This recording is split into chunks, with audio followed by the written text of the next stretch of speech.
पढ़ेंगे BSc part 3 के paper 3 की जो हम सेकेंड कॉलिगेटिव प्रॉपर्टीज़ पढ़ रहे थे, लोअरिंग ऑफ वेपर प्रेशर।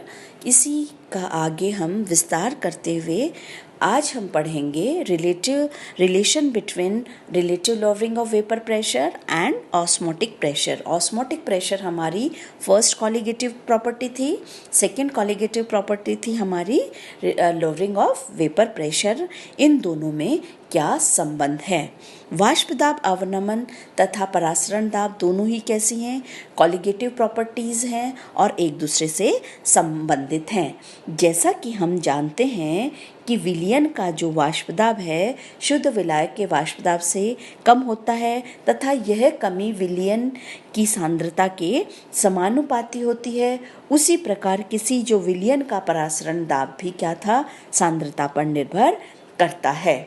सर्वप्रथम वॉन्टहॉफ ने इन दोनों गुणों के मध्य एक मात्रात्मक संबंध स्थापित किया, जिसकी व्युत्पत्ति निम्न एक्सपेरिमेंट द्वारा हम दिखा सकते हैं। इस एक्सपेरिमेंट में हम एक उल्टी थिसिल फनल में अवाष्पशील विलेय का जलीय विलयन भरा हुआ होता है, जिसके मुंह पर सेमी परमीबल मेम्ब्रेन बंधी हुई होती है इस थिसिल फनल को एक बीकर में रखते हैं जिसमें शुद्ध विलायक अर्थात जल भरा हुआ होता है।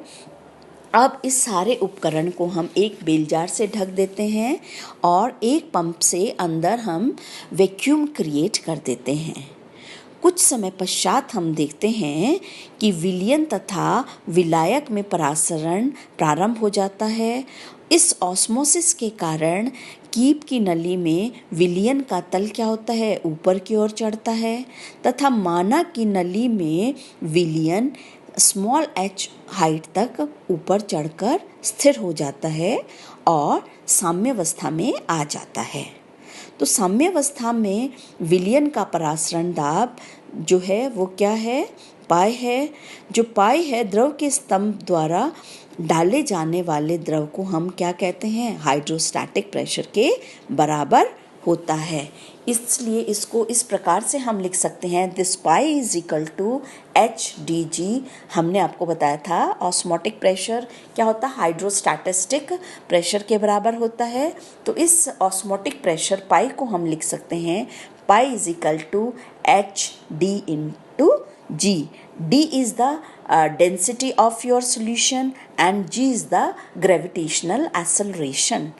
माना कि विलायक की जो सतह है उसके ऊपर जो वाष्प दाब है वह P है और विलयन की जो सतह है उसके ऊपर जैसा हमने बताया था PS है, वेपर प्रेशर ऑफ सॉल्यूशन है।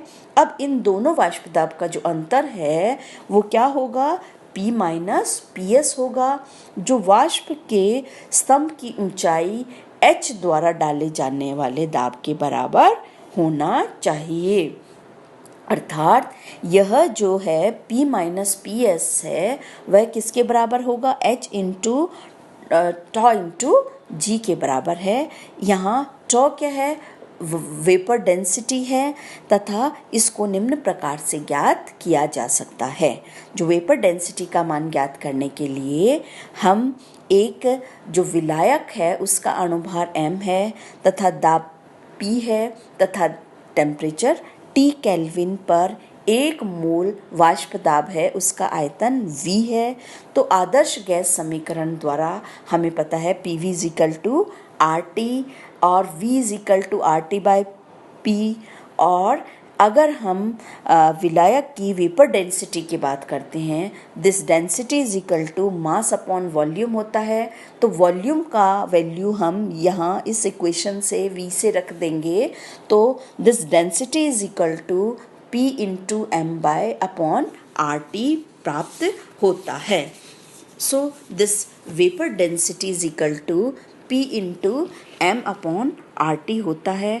अब यहाँ इस वेपर डेंसिटी को हम उधर हमारी जो ऑस्मोटिक प्रेशर वाली इक्वेशन थी, ऑस्मोटिक प्रेशर और हाइड्रोस्टैटिक जो वेपर प्रेशर के डिफरेंस वाली इक्वेशन थी, वेपर प्रेशर की जो डिफरेंस वाली इक्वेशन है उसमें अगर हम ऑस्मोटिक प्रेशर वाली इक्वेशन का भाग दे दें तो हम P minus PS upon pi is equal to H tau G upon H D G प्राप्त होता है। एच और जी कैंसिल आउट हो जाते हैं और हमें P minus P S upon pi is equal to tau upon D प्राप्त होता है। अब यहाँ वेपर डेंसिटी का वैल्यू हम P M upon R T से अगर लिख देते हैं तो हम इस इक्वेशन को P minus P S upon pi is equal to P capital P M upon R T into D प्राप्त होता है।